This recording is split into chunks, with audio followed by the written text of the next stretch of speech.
by scratching the surface, you get a terrible shock. It's it's a heinous crime. People are so shocked by what... Sandringham House had seen family arguments before, but nothing like this.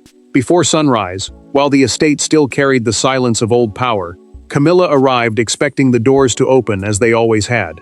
Instead, security stepped forward. No welcome, no explanation at first. Only a firm instruction from Charles's office that changed the mood of the monarchy in one cold, unforgettable moment. Before we go deeper into what this really means for the royal family, make sure to subscribe so you don't miss a single update. Camilla did not move. She looked past the senior security officer, as if the refusal belonged to someone else, some mistake waiting to be corrected. Sandringham House, the king's private Norfolk estate where the royal family gathers and makes sensitive decisions away from public noise, had never felt like a place that could turn her away. She had crossed those doors as the queen consort, as a wife, believing her place beside Charles still opened every corridor. But that morning, the gate held firm. The senior security officer kept his voice low, but he did not step aside. Camilla asked who had given the instruction, and the answer came with devastating calm. The order had come from Charles's office. From the king's own circle. Charles's office meant the private team that handles his schedule, access, and sensitive instructions. The small group trusted to turn his decisions into action. Charles had made the choice before her arrival. Earlier that morning, he sat with his closest aide after a long private conversation that left him pale. The aide watched him place the signed access instruction on the desk, then remove his hand as if the paper had burned him. Charles said little. The instruction was clear. Camilla was not to enter the private family area while a confidential royal discussion was underway that morning. Camilla understood the insult before she understood the reason. She was not being delayed for comfort. She was being kept outside a room where influence, loyalty, and the future direction of the family were being weighed without her. The queen consort's face changed slowly, disbelief giving way to humiliation, then something colder. The officer saw it. This was no ordinary access dispute. The refusal was not an accident. It was not a misunderstanding. It was not a security error. It was the first visible sign that Charles had made a personal decision he could not take back, and Camilla had become the first person forced to feel its full weight. But to understand why Charles allowed the door to close on Camilla, the story must move from the gate to the people trapped behind the decision. Every palace crisis has a public face, but this one had 3 private wounds. Camilla felt rejected. Charles felt cornered.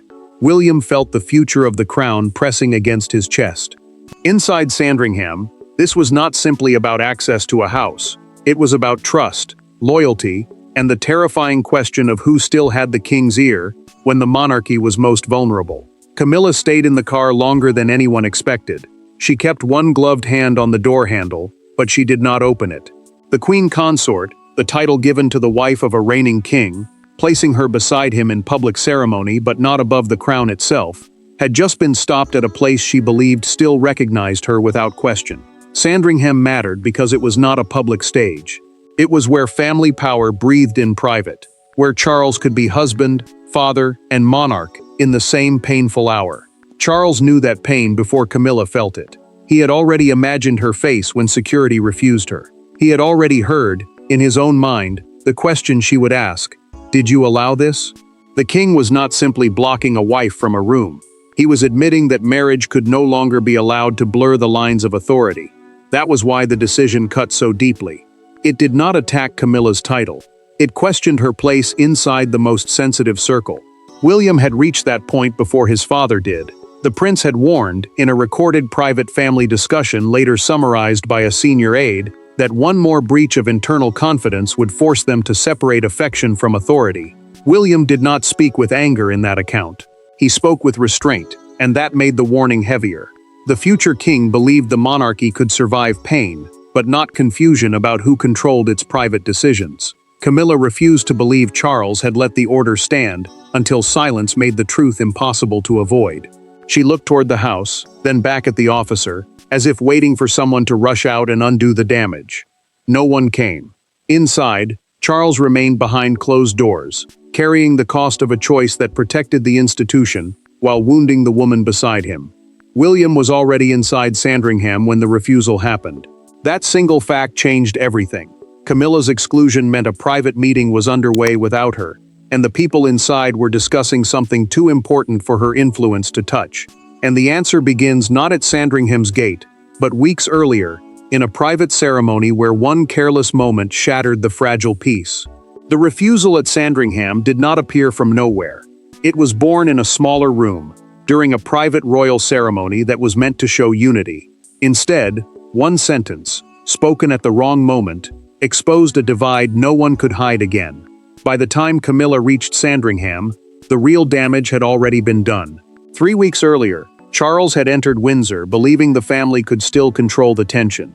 The private Windsor gratitude ceremony was a closed royal event, arranged to thank long-serving household staff, the people who keep palace life running behind the public face of duty. That mattered because the monarchy was already under pressure, and Charles needed the room to feel calm, loyal, and united.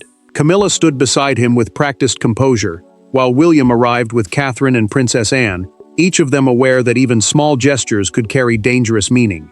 William knew the ceremony was supposed to heal old strain. Catherine knew it too, and she watched the future king carefully, because his silence often said more than his words.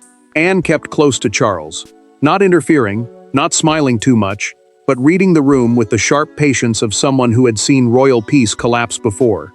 Camilla, meanwhile, moved through the reception as if nothing had shifted, greeting staff, accepting thanks, and standing near the king as though her place was beyond question. Then the moment came. During the private reception afterward, Camilla made the remark that would follow everyone to Sandringham. She said William was becoming too eager to control rooms he has not inherited yet. The words were not shouted. They did not need to be. The queen consort aimed them lightly, but they landed heavily, because the room understood what she was touching, the future chain of command, meaning the line of authority that decides who leads the monarchy now and who will lead it next. William heard it directly. He did not answer. He simply placed his glass down without finishing it, and Catherine saw his expression harden. Catherine looked from the prince to Charles, and in that small exchange, she understood the damage had already moved beyond manners. Anne noticed it too. Later, in a documented private account prepared for the king's senior aide, she told Charles the comment was not merely rude, it was a challenge. Charles tried to bury the moment. He told himself Camilla had spoken carelessly, not strategically. But Anne repeated the warning. William's silence had not been weakness. It had been a boundary forming. What began as a sentence at Windsor soon became a confrontation at Sandringham, and this time, no one could pretend they had misunderstood. There are moments when royal silence becomes louder than shouting. Camilla finally entered the outer reception area after a delay, but the private hall remained closed. Charles came forward, not as a husband trying to comfort her, but as a king carrying the weight of a decision. The confrontation that followed was quiet, controlled, and more devastating than any public argument could have been. Camilla stopped when she saw him. She had expected urgency, perhaps apology, perhaps a hurried explanation that would make the humiliation smaller. Instead, Charles stood with his face controlled and his voice held low. The outer reception area, the limited space where guests could be received before entering the private family wing, suddenly became a border between marriage and monarchy. That mattered because the private family wing was not just another room. It was where the most sensitive royal conversations happened, away from staff, guests, and outside pressure. Charles understood what that border meant. He had allowed Camilla to enter the house, but not the circle. He had let her cross one threshold, while keeping the next one locked. One aide stood far enough away to seem invisible, yet close enough to witness that the king was not improvising. The aide kept his hands folded, and Charles did not look toward him. The monarch wanted Camilla to know the answer came from him, not from a nervous official hiding behind procedure. Camilla asked the question directly. "Did this come from you?" Her voice did not break, but the pain beneath it was unmistakable. Charles held her gaze and answered with a single calm sentence. "It came from my office." The words landed harder because he did not soften them. He did not say there had been confusion. He did not blame security. He did not pretend the order had been misunderstood. Camilla stepped back, as if the sentence had struck her. She looked toward the closed hall, then back to Charles, and for one dangerous moment, the queen consort seemed less angry than wounded. The king kept his hands still. That stillness was cruel in its own way, because it told her he had already survived the decision before she arrived. Charles then told her the private Sandringham discussion concerned future household authority. Household authority meant the rules around who controls access, briefings, and influence inside the royal family's working life. Camilla heard the meaning before he finished. William was already inside. Anne was already inside. The prince and the princess royal were part of the circle, while she had been kept outside it. Camilla understood then that her absence was not temporary. It was symbolic. Charles had not only refused her entry, he had shown everyone where the boundary now stood. Because once Charles refused to reverse the order, the center of control shifted, and everyone inside Sandringham knew who now held the stronger position. Power in the monarchy rarely announces itself. It moves through closed doors, careful phrases, and signatures placed on papers no camera ever sees. At Sandringham, the real power was not in the security officer's command. It was in the fact that Charles allowed the command to stand, William did not challenge it, and Anne watched the room understand what had changed. Charles sat at the head of the meeting table, with the order already active outside the room. He did not need anyone to tell him what Camilla was feeling beyond the closed hall. The king knew. He knew she would read the refusal as rejection, and he knew the household would read it as a signal. A private briefing, meaning a closed meeting, where senior royals discuss sensitive family matters before decisions are announced or acted upon, had suddenly become a test of control. That mattered, because whoever entered such a room did not simply listen. They shaped what happened next. William spoke first, with careful respect. The prince did not raise his voice, and that made the room colder. He told Charles that the future of the crown could not depend on personal comfort when trust had already cracked. The crown, in plain terms, meant the authority of the monarchy itself, not just the person wearing it. William was not attacking his father. He was protecting the line that would one day fall to him, and every word carried the weight of that future. Anne watched Charles more than she watched William. The Princess Royal, a title given to the monarch's eldest daughter as a mark of senior royal status, knew her brother's face too well to mistake his pain for weakness. She saw the way he kept his fingers near the paper but did not touch it again. She saw the cost. Charles had avoided this boundary for years, because drawing it meant admitting that love had been allowed too close to authority. Then the deeper truth surfaced. The Sandringham order had been prepared before Camilla arrived. Charles had not reacted in panic at the gate. He had approved the instruction early enough for security to receive it, understand it, and enforce it without hesitation. That detail changed the feeling in the room. Camilla had not walked into confusion. She had walked into a decision. William asked whether the restriction ended with Sandringham. Charles looked down, then back at him. A second instruction had already been drafted. Future private planning sessions would require personal approval from the king before anyone outside the agreed circle could attend. The words were simple. The meaning was brutal. Anne said nothing for several seconds. Then she nodded once, and Charles understood what that nod meant. The monarchy had crossed a line it could not uncross. And by the time the meeting ended, the first shock had passed, but the fallout was only beginning. The cruelest part of the Sandringham order was not the security line. It was what came after. Camilla was not dragged into a public scandal. She was left in a quieter punishment, distance. Rooms she once entered without asking, now felt guarded. Staff lowered their voices. Doors paused before opening. And for the first time, she understood that influence can vanish before a title does. Camilla followed the aide to a separate sitting room, and every step felt like a message. She had not been taken to the family wing. She had not been invited near the room where Charles, William, and Anne had drawn the new line. The family wing meant the private part of the estate reserved for close royal relatives and sensitive discussions. And being kept away mattered because access there had always signaled trust. That morning, the queen consort still carried the title, but the house no longer moved around her in the same way. Camilla sat beside a small table and removed her gloves slowly. She placed one glove over the other, then stared at the closed door as if silence itself had become an accusation. No one shouted at her. No one took anything from her hands. That made it worse. The punishment came through absence, through distance, through the knowledge that staff had received instructions before she had received an explanation.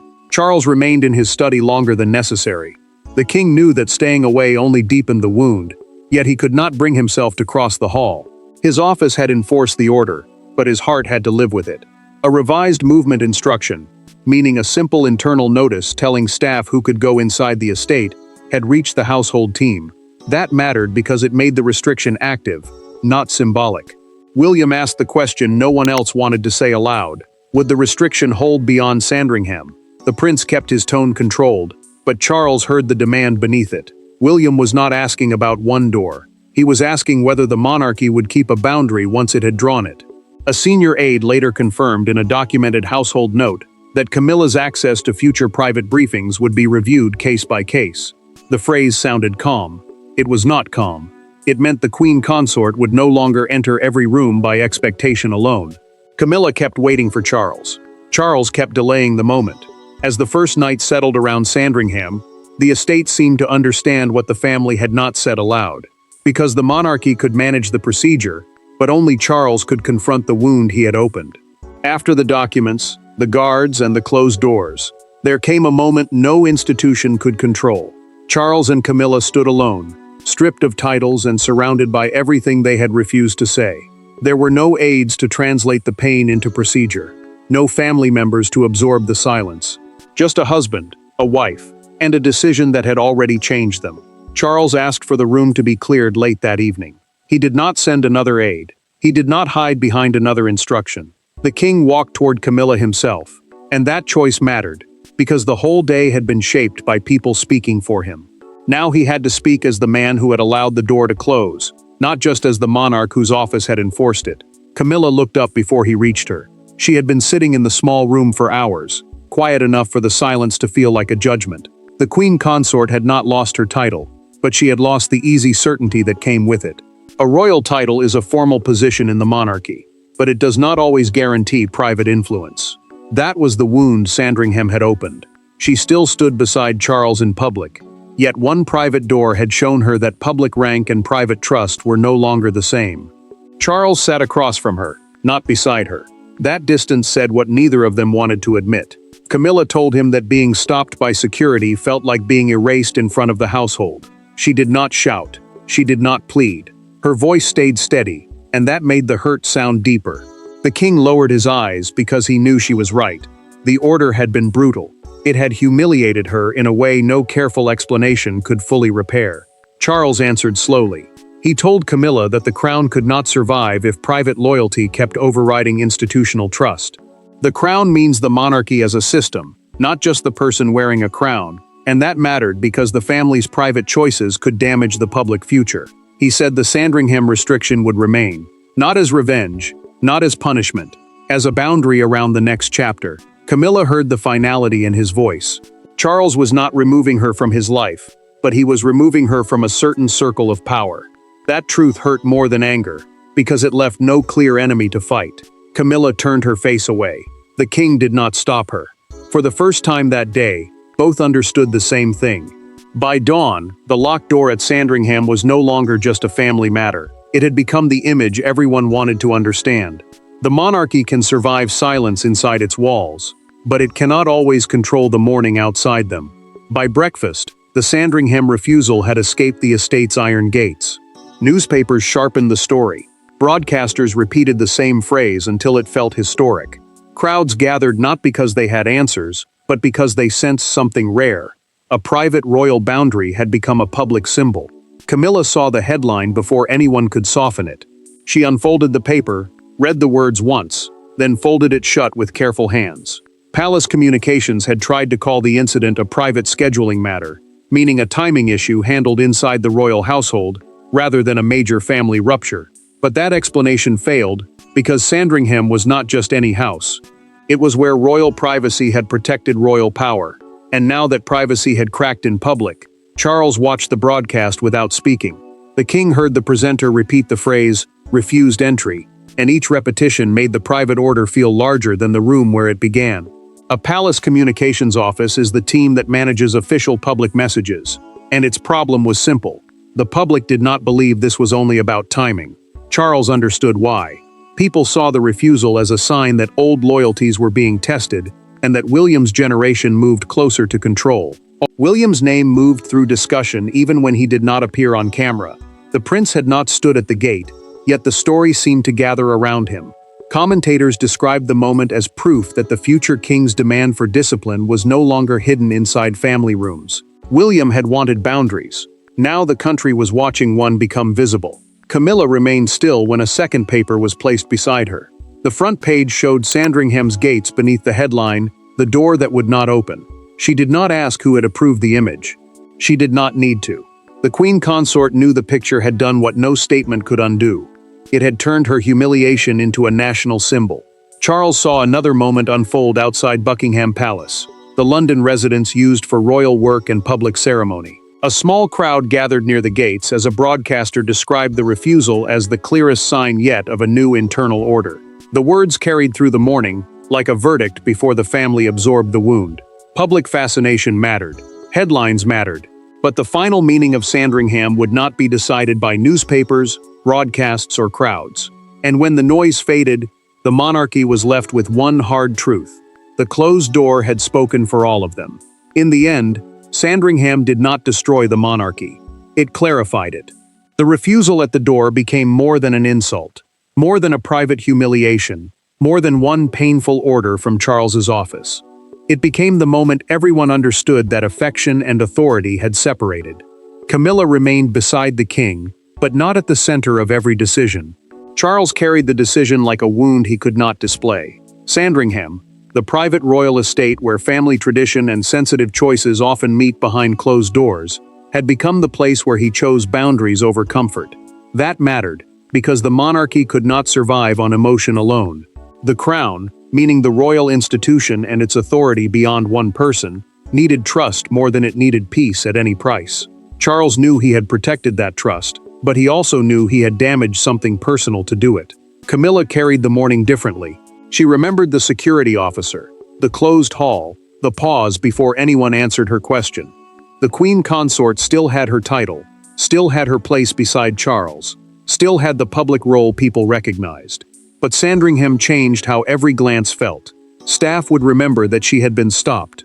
Family would remember that the order held. The public would remember that power had limits, even for her. William emerged stronger, but not because Camilla had been humiliated. The prince gained force because the family accepted the truth he had been pushing toward all along. Future authority needed clearer lines. He had not shouted at the gate. He had not turned the moment into a personal victory.